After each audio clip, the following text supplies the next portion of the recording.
الله الرحمن الرحيم، والصلاة والسلام على أشرف الخلق أجمعين. يقول المصطفى صلى الله عليه وسلم: إن الله يحب المنفق الكريم.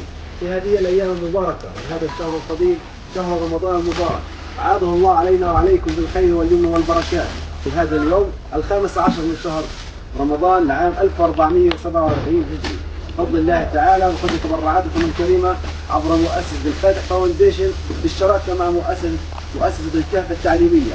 نقوم الآن بتعبئة وتجهيز 200 طرف من المواد الغذائية لإخواننا النازحين في المخيمات الجنوبية، كما سوف نستهدف مخيمين، مخيم الشام ومخيم الوحدة الواقعان في منطقة دير البلح.